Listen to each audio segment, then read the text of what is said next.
But I think this biography really belies his humble roots, and this is in his bio from flipping burgers to enlisting in the military and attending community college.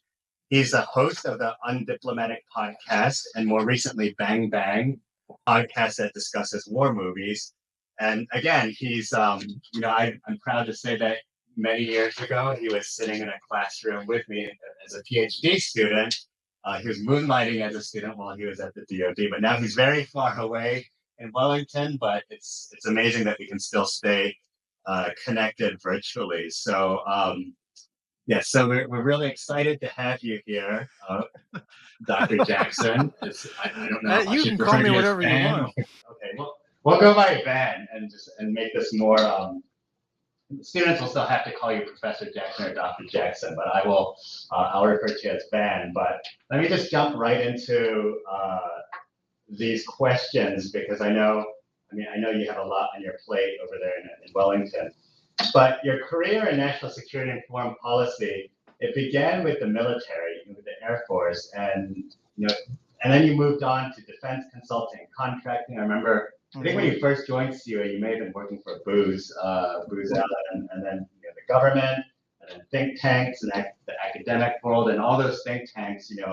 They're some of the most prestigious think tanks in DC. And all this sounds pretty mainstream and conventional. It's more akin to someone who I think would have been socialized into the world of primacy and liberal internationalism. And I know that you literally escaped the foreign policy blob when you relocated to New Zealand.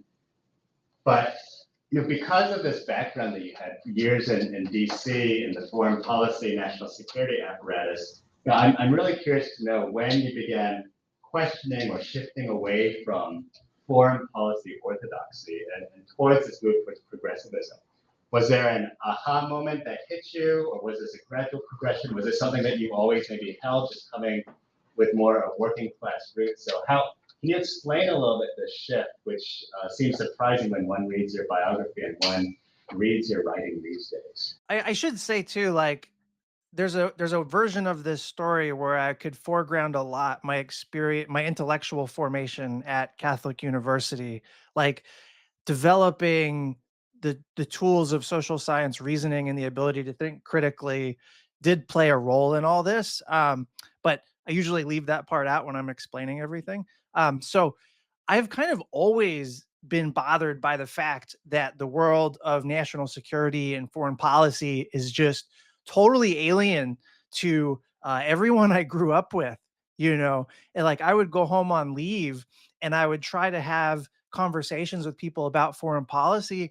And I would just find it really hard to explain why any of the shit that we did mattered, or like 99% of the stuff that we did, I guess. And like, if you value democracy, if you want the state to serve the interests of the people, of the common good, then you have to explain your value proposition. Like, what would you say you do here? And so I tried to do that many times and I could barely persuade myself, let alone them, And so that's always kind of rubbed me wrong in the back of my head or my soul or something. But, how does that end up making me like a foreign policy dissident, basically? And that was a process. It was gradual. There were a series of moments that were I like moments of reflection or inflection points or something like that. But it wasn't like any one thing necessarily. It just started seeming more and more obvious that Washington foreign policy was just built on a series of. I'm just going to be like totally honest in this conversation. Okay. So it is what it is. Like, Washington foreign policy is just built on lies, right? At best, cherry picked facts. We believe things in Washington. We tell ourselves stories about our role in the world that are just not true. They're just not. Like, to believe it, you have to ignore like a ton of evidence to the contrary, right? And that's problematic, right? There's something about being close to power that distorts your ability to see the world as it really is, and especially to see who has to eat it because of the choices that you make with power.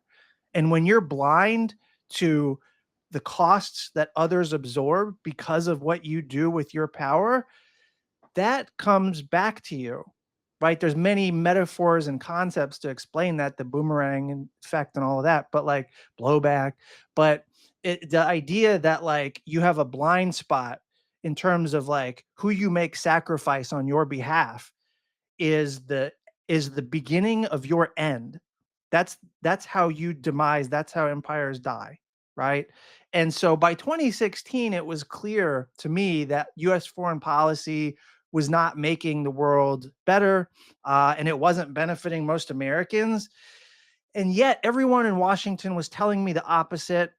When I had opportunities to write op-eds or like research articles of some kind, I was basically being asked to say the opposite of what was feeling and recognizing, and that tension sat uneasily with me. And so like I had, and then I learned in the think tank world, this is no shade to Andrew, but like I had learned in the think tank world that, you know, the whole thing is very corrupt. Not necessarily in a breaking laws way, although that happens, but in a like, this is not how the system should work sort of way. And I found that problematic as well. You know, I didn't like the groupthink tendencies of the foreign policy elites in Washington, the idea policing of everybody inside the Beltway, where it's like you're all checking on each other to make sure that everyone's doing correct think, you know, like I you don't get invited to the panels if you think the wrong way, you know, all this stuff. I wanted to get at. Basically, like by the time we were in the end of the Obama years, I was like desperate to get out of foreign policy. I was so desperate to get out of DC that I actually started a protein bar business. And I was selling I found a factory to make protein bars and I was selling them into grocery stores for real. This was a side hustle. I almost didn't finish the PhD because I was doing this on the side. And it was like I was that fed up with the national security world in the Obama years, right? So I was trying to get out, and I part of me knew that if I didn't get out, I would never be able to like stand on my own intellectually. Like, what do I even believe? Well, I'm never going to find out if I stay in this swamp, you know? So, getting out was like a condition of possibility for critical reflection, you know, fewer panels, fewer conferences and all that, fewer interactions with the media. And then like in the North Korean nuclear crisis in 2018, that was sort of where I gained public prominence, kind of narrating the crisis and warning how things could go wrong. And I did my best to exploit that opportunity. Um, but there was a moment in that crisis where like Trump and Kim Jong Un were threatening fire and fury with each other, and one of Kim Jong Un's generals threatened to bracket fire Guam. You know, like to fire medium range ballistic missiles to envelope either side of Guam. And in that moment, I like had this flood of, I don't know, consciousness about things that I knew but like had not thought about in daily life, that Guam was a present day colony of the US specifically. And that's why it's hosts a nuclear bomber base and no other place does in the Pacific, right? And Guam is target number 1 of not just North Korea, but China. And Guam's people have no say in that, you know? And so they're denied self-determination, but they're also denied their own ex- the control of their own fate, you know? And so like we use their subordinated status to play military games, and we use them as a kind of shield, and we redirect the risks of our military strategies toward them, and we don't give them any ability to like decide for themselves about this stuff, you know? And so that in that moment where it's like there's a possibility Kim Jong Un could light up Guam, the Chamorro, the people of Guam, have no say in this shit, and that ain't right. You know, like I grew up in the church, but I'm not religious. But it's like, what would Jesus do? Would he light up Guam? No. Would he redirect insecurity toward Guam? No. He's 10 toes for the poor, right? So like, how are you going to treat your fellow human beings this way? Unacceptable. Unacceptable. So I was that wasn't like a singular radicalizing moment necessarily, but it made me more and more committed to thinking about foreign policy from the standpoint of its victims, basically. And in the national security world, one of these victims is the American working class itself. And like nobody was talking about that. The analysis in the Washington world had nothing to do with the working class. And that got back to my roots, my beginnings of like, that's where I came from. That frustration I've always felt when I would go home and try to talk to people about foreign policy, and it felt like Mars and Venus, like they just didn't connect up. That was because the working class does not exist. The majority of folks in democracy do not exist in the minds of people doing foreign policy, and that's a problem. So I can't remember what the question was at this point, but I've been just ranting for a while, so I should probably stop. It was really about your transition from life within the Beltway, being a part of the blob, to then distancing yourself from it. So you actually did answer it, although there was a lot of anecdotes in the way. Interesting, you mentioned Guam. You know, I signed that piece in your Undiplomatic podcast newsletter, but then we were just talking about Guam because Pete Hegseth was over there, and I think the one quote that came out about Guam was that you referred to as the tip of the spear. Of course, not for North Korea, but in this case, China. So now there's probably a target on Guam. I mean, there always has been, but I'm sure China's not too happy about that. There's a lot to unpack there, but let me just say a few things or ask a few things about this article that you wrote in Security Studies that came out in 2022. And again, later you built some ideas onto grand strategy of the left. But you know, we tend to identify ideological opponents as a monolithic other, but one of the major takeaways from this research is that not all progressives think alike. And we had a brief discussion before you joined us. You know, there's a question about how is Marxism wrapped into this view, and how Marxism is feminist, whereas there's some pragmatic progressives that may actually look closer to liberal internationalism. So we were reminded that this is a big tent here. But of the three strands which seem of progressive thinking, we have the progressive pragmatism, anti-hegemonism, and peacemaking.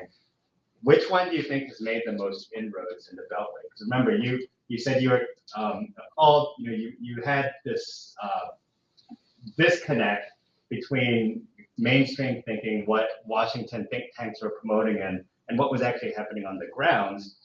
And so as not just a scholar, but in some ways as a pundit, you're there to challenge some of these mainstream views. So has there been any inroads within the Beltway? Are we just all helpless?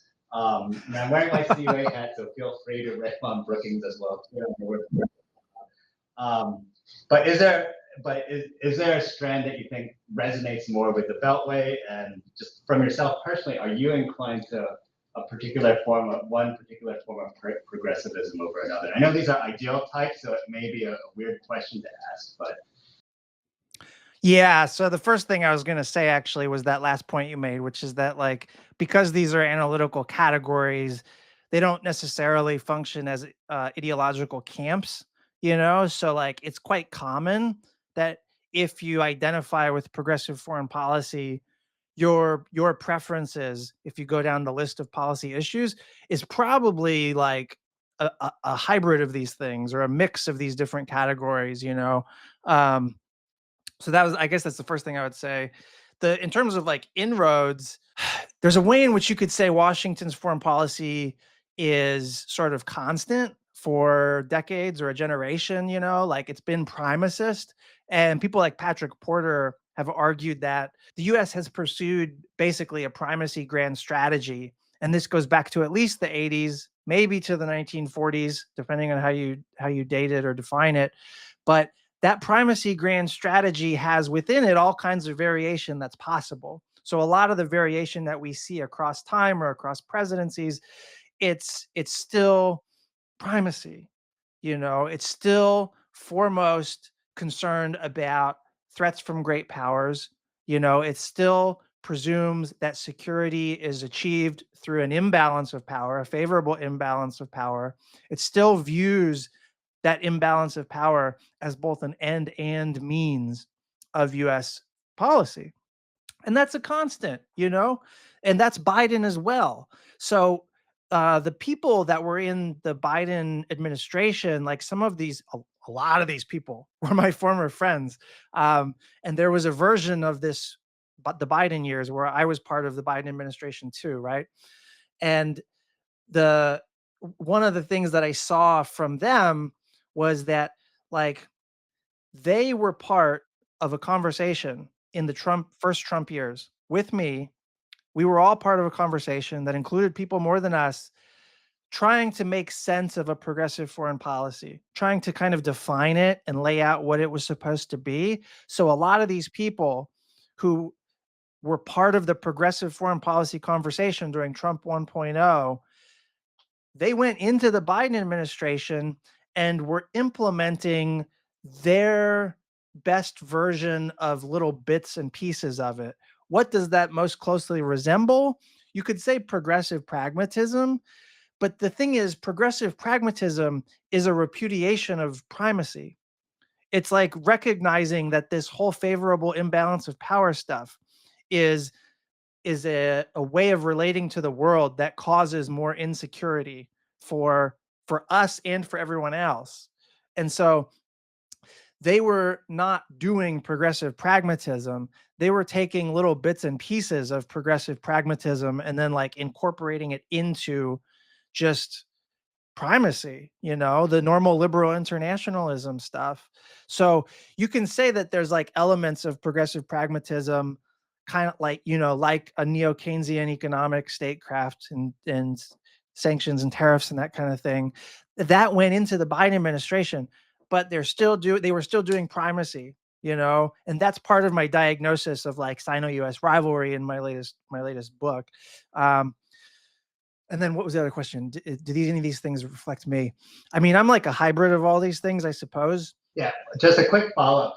You mentioned how there are these conversations between progressives and those that were within the Biden camp. At the beginning of the Biden administration, he talked quite a bit about foreign policy for the middle class, and that disappeared after about a year. Do you think that was some of the fruits of that conversation of trying to talk about the inequality, generating a foreign policy that makes sense for most Americans? Yeah, sort of. I mean, that was like a pretty failed project. Like the middle class did not really feature in Biden's foreign policy at all. It was more like a rhetorical gesture.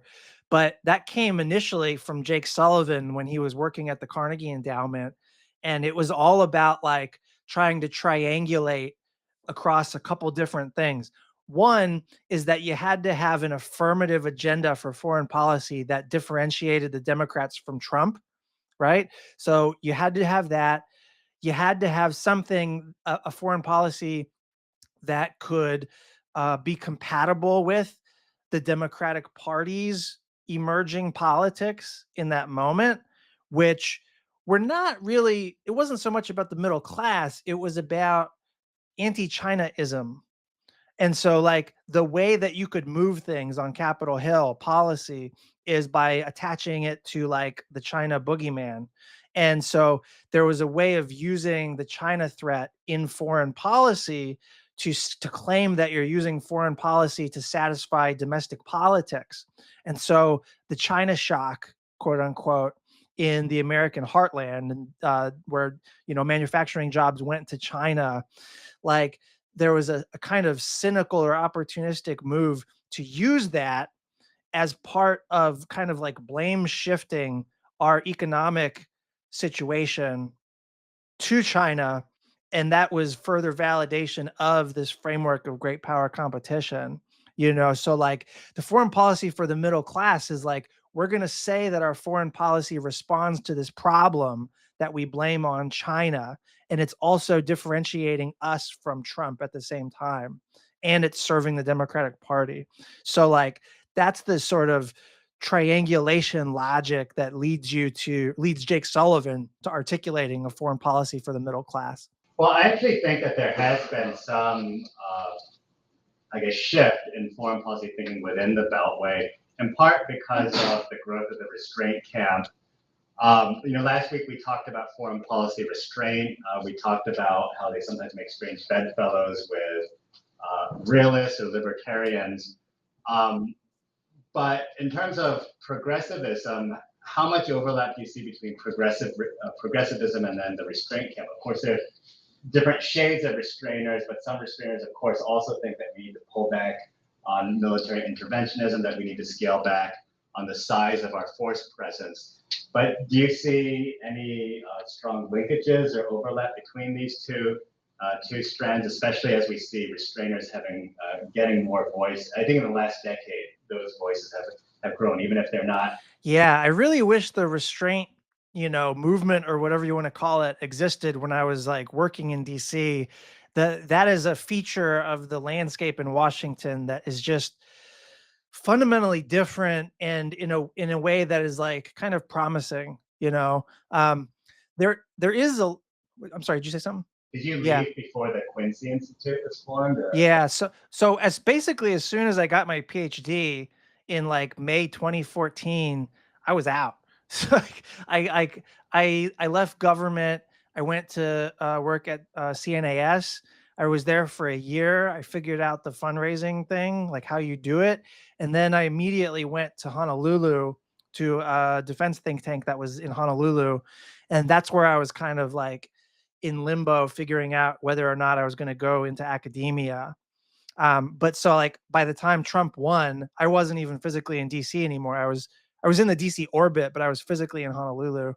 Um, so wait, what was the question? Oh, restraint. So like progressivism and restraint have like a ton of compatibilities because like every version of the progressive grand strategy, typology, every version of it is doing restraint.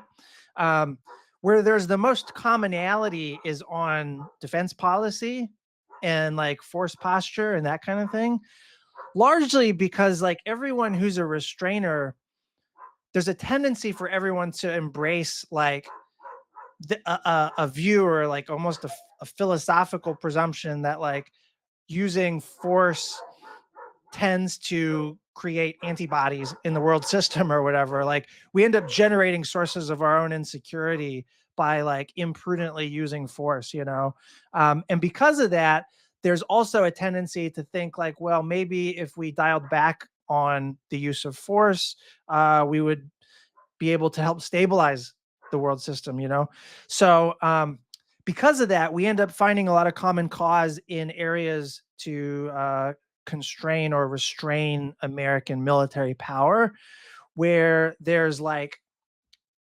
there is disagreements on military stuff though. Where there's the most disagreement is on economic statecraft or like the positive uses of power, if you will. Like a lot of the libertarian, I mean, some of you guys in this classroom probably, like their view of restraint is not about trying to do world making per se, right? It's not about sovereign debt relief. Like you're not going to get like Koch brothers fund a lot of restraint foreign policy stuff. And it's good foreign policy. It's like good analysis a lot of the times, but you're not going to get Koch money funding like sovereign debt relief campaigns or, anti-neoliberalism projects or like, the invigoration of a global labor movement, that kind of stuff. So like most progressive foreign policy visions involve a lot of that kind of thing, or like green tech cooperation with China. And that's not, there's parts of the restraint community that would not embrace that kind of stuff, but there's a lot of agreement on like getting past the paradigm of American primacy, demilitarizing our presence in Europe. The Middle East is a troops on the ground are not doing much good there. It's quite the opposite. So like there's quite a bit of agreement, but yeah, economic statecraft is where there's the biggest tension. Yes, I agree as well too. Certainly, there's some overlap when it comes to the military restraint part, but yeah, I don't see the Koch Foundation or other restrainers talking about trying to create a system that's more equal for different parts between we would call the core or the periphery of the world. But I want to end on this question before we open it up for Q&A with the students, and it has to do with Trump's foreign policy. So what do you think progressives make of Trump foreign policy? Is clearly not a restrainer, at least in my view, in my book. But he did say that he wants to end wars. He talks about reducing U.S. military presence, at least in some parts of the world. He does think outside of the box. He exercises diplomacy. It's with dealing with other autocrats or dictators like Kim Jong-un or Vladimir Putin. But again, it is thinking out of the box. And we talked about, even at the beginning of class, even his approach to Greenland, he said that he would protect the interests of Greenlanders, which Denmark has not done. When he talks about tariffs, he talks about workers or keep saving American jobs. So some of it could overlap with the language of progressives, but of course, some might take umbrage in the progressive camp to be lumped together with Donald Trump. So what do you make of this? What do you think from your halfway around the world in New Zealand? How do you look at Trump and his foreign policy, and does it by any stretch of the means comport with progressive worldviews, or is it just more happenstance or coincidental that we see some of the same language? Well, it's almost 100% of progressives are critical of Trump's foreign policy. If we saw evidence that like his policies in action aligned with his rhetoric, his most optimistic rhetoric, there would be some substantial convergences. Like he said he wanted to cut the defense budget by 50%, but it turns out he's cutting it by 0% and he's actually increasing the defense budget next year. It's going to be over $1 trillion, right? It's fake. It's a fake cut thing, but he said it. He wants to do trilateral arms control with Russia and China. That's one of the proposals in Grand Strategies of the Left. But is he going to do that? Of course not. It's not like that's not even going to be a meeting that happens. You know what I mean? So like if he were to do some of these things, progressives would find themselves in a difficult place because it's stuff they want him to do. The problem is that none of that stuff is actually happening, and you look at who he appoints in foreign policy, and especially to the heads of the different departments, like these are not people who are doing restraint, even though there's like one or two restrainers down in the middle levels of the bureaucracy. Rubio is a neocon. He's the face of a foreign policy that progressives see as basically imperialist. And imperialist foreign policy is basically like accelerationism to World War III.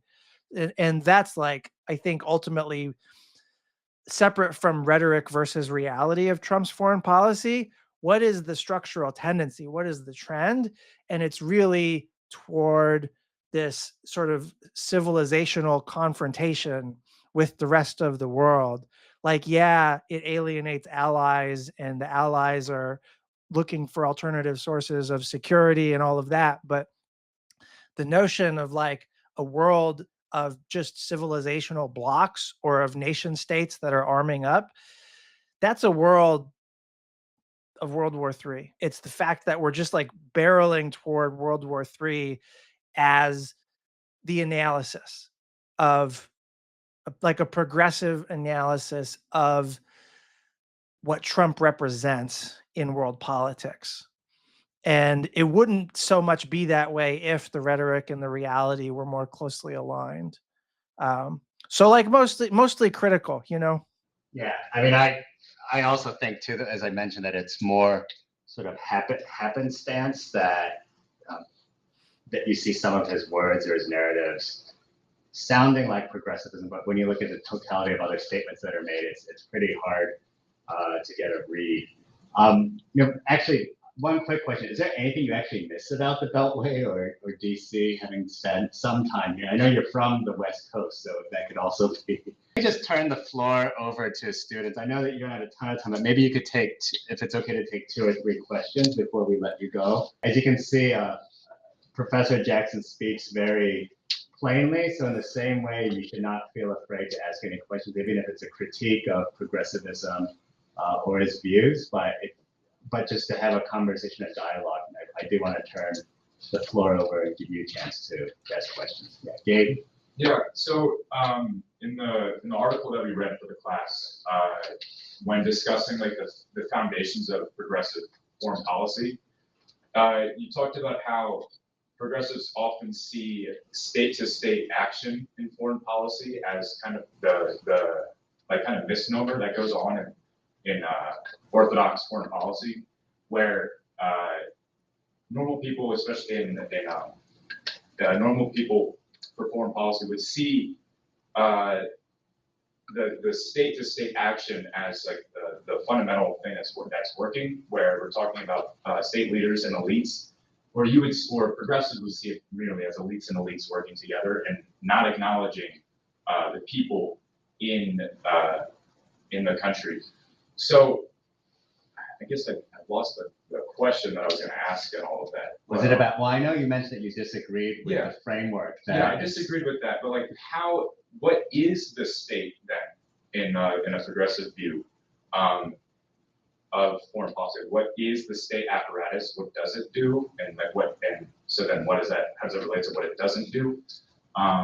And yeah, so that's at least the first part. Did you hear that? So in mainstream foreign policy views, it's very state-centric. It's by and for the state or elites. But then your view is coming from a bottom-up perspective where it's really focused on the people. But then because you're in some ways rejecting sort of the state-centric view or rationalist framework, if we were to put it in academic terms, what then is, I think the question is then what then is the role of the state? Is that something, yeah. In the progressive worldview, the state is supposed to be addressing the root causes of insecurity.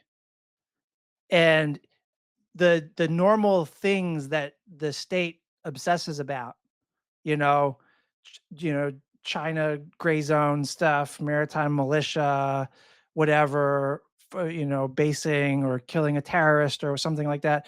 Like those normal issues of the national security state, those are expressions of insecurity. They're symptoms of deeper problems. And it's the state's responsibility to not only respond and react to the world that it confronts, but to address the foundational causes of the insecurity that it confronts. So it's not there's a caricatured way of understanding progressive foreign policy as being like, oh, it's about it's about values over interests, or it's about not doing military stuff. And, that's not correct at all. That's false. That's a false understanding of progressive foreign policy. Progressive foreign policy is about the root causes of insecurity and having a diagnosis for that, focusing the balance of your effort on that, with the recognition that if you only react to the world that's presented to you, then you're only ever going to be doing like whack-a-mole. You're never going to be making the world or your situation better. You're going to be redirecting resources of society away from the people toward this perpetual game of geopolitics. And the progressive attempt is to say, no. You might have to send money to Ukraine or something. You might have to take action somewhere in the globe, but you cannot do that and have it be meaningful unless you're also trying to address the root causes of insecurity, which are always ultimately social, economic, and political. And that's an uncomfortable conversation for anybody to have unless you're a progressive or a leftist or something like that, because it's about redressing hierarchies and inequalities in society. Dylan, go ahead. So in Left of Liberalism, I saw a lot of the view of international capitalism as kind of twofold. So in one aspect, there was the positive argument that it was like a tool that can be used, which I saw more in like the anti-hegemony people and in the peacemaking people. But on the other hand, I saw it also as like basically just a tool of kleptocracy, which obviously that's not what the goal of progressive foreign policy is. But that was a lot of what I saw in like the progressive pragmatist view. So I was just kind of curious, number one, in like a true progressive foreign policy, or maybe across the different views, whichever way you want to take the question, is it just a tool, or is it something that needs to be like basically remade in order to serve the progressive foreign policy ideal? Yeah, well, so that's like too big of a question to answer succinctly, but the short version would be that like in progressive pragmatism, there's so much focus on anti-kleptocracy because there's like an underlying a lot of the progressive pragmatists are basically liberals, you know, they're liberal, the left liberals, but like that liberal commitment is also uh implicitly a commitment to capitalism.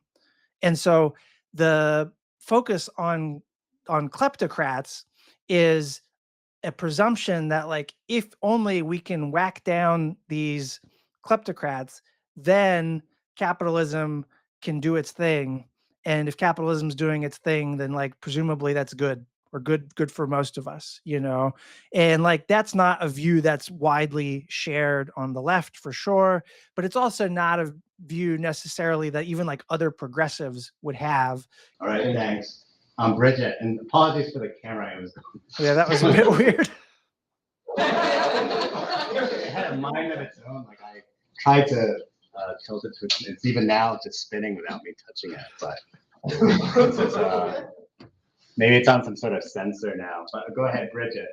I think that we all agree that, like, in a very bipartisan way, Washington is full of lies, especially in the foreign policy space.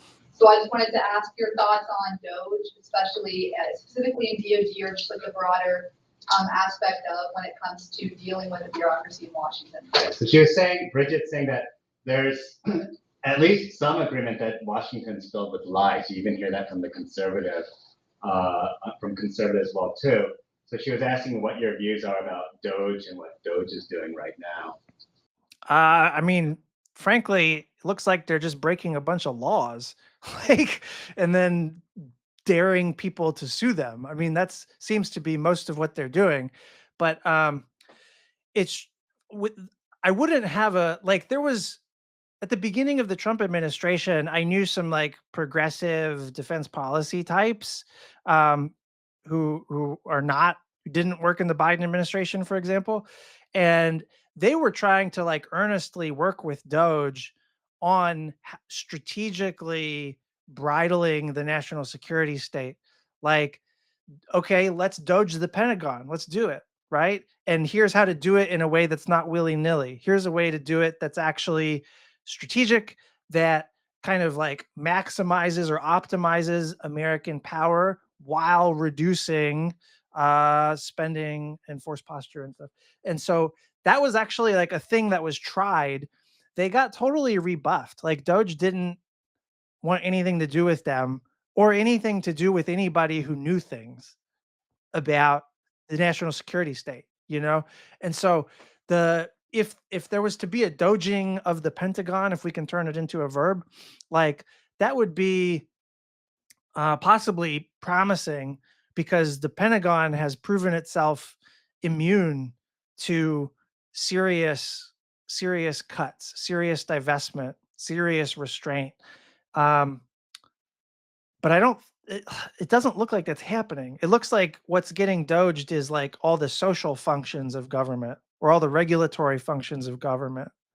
And I have mixed feelings about that because Washington is a swamp, but it's also a place where a lot of people make a living, and it's the only place that can claim to represent the people. And so like, so I don't love that it's being gutted, you know. Although reforms were needed, that's for sure. Right, thanks. Ariana? I have a question that's kind of unrelated to policy, but I was wondering your take. So you said to develop your opinion, you had to separate yourself from the work you were doing in DC. what would you recommend to young professionals like us here in the classroom, students who don't have the access to leave DC? And so what can we do to better develop our personal opinions without being influenced by other sources as being so close to DC? Well, it's the different environment now with the restraint community. Like there's the John Quincy Adams Society that you can plug into. There's literal think tanks that represent a different set of priorities in foreign policy. You know, Center for International Policy is probably the big one. Also, the Quincy Institute. There's a few other small ones here and there. Like that's just a different landscape. There are opportunities. The Scoville Peace Fellowship. I had a former student who just got that, who just got one this year. You know, like those things just like the only game in town when I was coming through in the Obama years, it was like CSIS, CFR, CNAS, you know, like those evil places were the main place that you wanted to have a career. You know, they were like the opinion setters. But even now, like, I don't know if I should tell you guys this. I get like emails and shit from people who are RAs and interns at places like CSIS and CNAS, and they're basically asking a version of the question that you just asked, because they're like, my boss is a neocon, but he worked in a Democratic administration. Like they're telling me this literally, and like I'm not a neocon. I'm a low key progressive, or I'm a whatever, an abolitionist or something, and they're like, what do we do? You know, like they're literally, and so like they'll go to lunch with the other interns and stuff, and they'll basically all bitch about their bosses. And like they want a different way of existing in the world. They think US foreign policy is a very, very violent joke. And yet they are still having to make the system is still the system. Like if they want to get ahead, they have to sort of exist in these places. And so I guess what I'm saying is like there's a kind of like intellectual dissidence that's happening, that people exist like they're more cynical in these spaces than when I was there. Like everybody was like a true believer in American primacy, and now you get all kinds of tendencies. There's a lot of diversity of thought now, and that is a more friendly environment to thinking for yourself or developing your own analysis. You know, can you take it anywhere you want? No, I mean there's very few opportunities, you know, um, and you're not going to be able to go everywhere. Once you start saying primacy stuff, you're not going to be able to go work at Quincy. And once you do an internship at Quincy, you're not going to be able to go to CSIS. You know what I mean?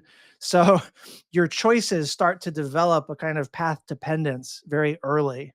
Um, so the big thing for me was like, I read a lot and a lot of diverse stuff. And reading is not something that most people do anymore. And it gives you a huge advantage analytically, lets you be able to speak off the dome and sound like you know what you're talking about. Like it does something to your brain that gives you an advantage over everybody else, you know? And frankly, other than doing the PhD, reading was very hard in DC. There's just like no time for it, you know? And living next to the beach, that's all I had time for. So, so go live near the beach. Or you could live in Ithaca, New York, and be stuck in a snowstorm. That's another place that's conducive That's to right. reading, I think. But yeah, I mean, I think the students get it because there's so many things going on. I was going to say you could try living abroad. So for students who haven't gone overseas or done a study abroad, I think that's a great place to think, at least outside of the box a bit. But actually, after college, living, if there are opportunities to live overseas, I think that's a great way of looking at things. There used to be more fellowships until they got cut, like Fulbright, I think, where you could actually go overseas and get a different perspective. But there may be some places that have internships or are looking for people who could work with them. I mean, again, I don't know if it would be financially prohibitive, but that's one way of doing things. And this is probably not the answer that you're looking for, but I think some of the things that I did in college, like I waited tables, and I had this other like proper internship, I guess, but I needed to make money or rent. And I waited tables at a restaurant. I learned so much from that summer, like much more from waiting tables about life and how people live, because I had to work with a lot of bad kitchen folks than I did from this other internship that was at a medical school. And I'm not saying it's directly applicable to international relations, but in terms of shaping the way I actually thought about how things work, I think it was really informative. Even to this day, I have some really crazy funny stories about waiting tables because I sucked at it. But yeah, but it's actually doing opportunities that are a little bit different. Actually, there's a guy, there's a student who was applying for an RA job at Brookings, and we actually interviewed him in part because his CV looked really different. One of the things he did was he actually volunteered for like a fire EMS service, and I mean he did other internships that were related to international affairs. But the fact that there's something different about his profile, we thought that would give him a different sort of perspective. And he wasn't a traditional, like he wasn't coming from an Ivy League. Like I think he did his undergrad at George Mason, so he was local. But I think that it is worth, I think there is worth something to seeing a candidate who has maybe experience with international relations or foreign policy, but has done some of these other things that might give them a different perspective. Maybe one last, I saw one, so this will be the last question, I promise, because we're at 8 o'clock from Tom. Yeah, so sharing your experience with DC and both on the government think tank side, and you just mentioned in the last question how that has changed a lot. But I'm curious, like, what you see as the avenue forward for advocating progressive foreign policy. Like, if there's still a lot of work that needs to be done in DC, like, is there external pressure or avenues? Like, what do you see as someone who's advocating for progressive foreign policy? Like, what do you see as the next steps forward? It's a good question. I'm not very optimistic, but the working in coalition with the Restraint umbrella, like the vagueness of Restraint as a movement, is actually useful because it allows for different political tendencies to get together in a kind of pragmatic way. So, as progressives, we would have a certain set of, political priorities, but at the same time, we have this set of foreign policy preferences, and the other parts of the Restraint tent may not share our political priorities. But when we look at that list of foreign policy preferences, we can see areas of convergence and work on that. And so like that sort of pragmatic coming together with other ideological tendencies is, for the next couple of years at least, the only real source of promise. I think the Democratic Party is just hot garbage, to be honest. Like they're terrible. And their foreign policy is, to a large extent, like neoconservative foreign policy. It's like George W. Bush foreign policy, but branded as like democratic foreign policy. And like that's some pernicious stuff. So like there needs to be a kind of hostile takeover of the Democratic Party, or a break away from it, or just like a villainizing of the people who are the foreign policy cadre of the Democratic Party. So like the party structure is not promising for progressive foreign policy. But I don't know, like there's also a lot of this new media stuff, and you guys see I do the podcasts and the newsletters, and like that's kind of a hot space, and it's very entrepreneurial in the sense that like there's not really gatekeepers, there's no barrier to entry. The hard part is reach. How do you reach people? How do you make people like aware of you and that kind of thing? So like there's promise in like-minded people coming together in new media spaces, you know. So I guess that's like a few of the ways of finding promise or traction with progressive foreign policy. But just in general, like the environment, the political environment is like not favorable to it, you know. And I have in the conclusion of the Grand Strategies of the Left book, I kind of try to walk through this very question that you're asking, like, how does this become real? Like as a theory of change, how does progressive foreign policy happen, you know? And at the time of writing it, the Democratic Party was the best hope, and so that sucks. But also, like, the whole conceit, the whole premise of progressive foreign policy is that, like, you are in a functioning democracy, and the more that becomes debatable, like, are we still a democracy, or are we just a straight up oligarchy, or what? As the political terrain shifts away from electoral democracy or meaningful democracy, progressive foreign policy becomes like a tool that is like very mismatched with the moment that we face, our actual historical conjuncture.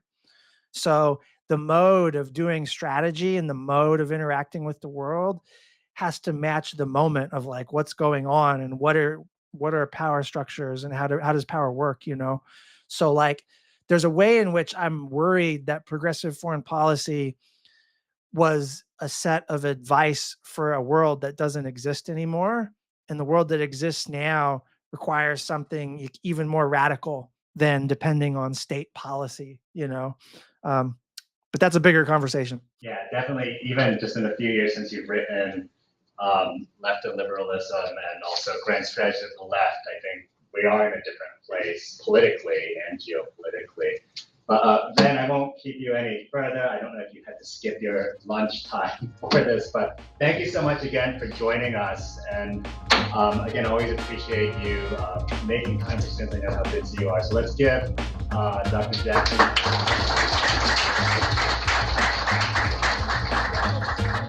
All right. Sign off. Thanks, guys. Thanks, Andrew.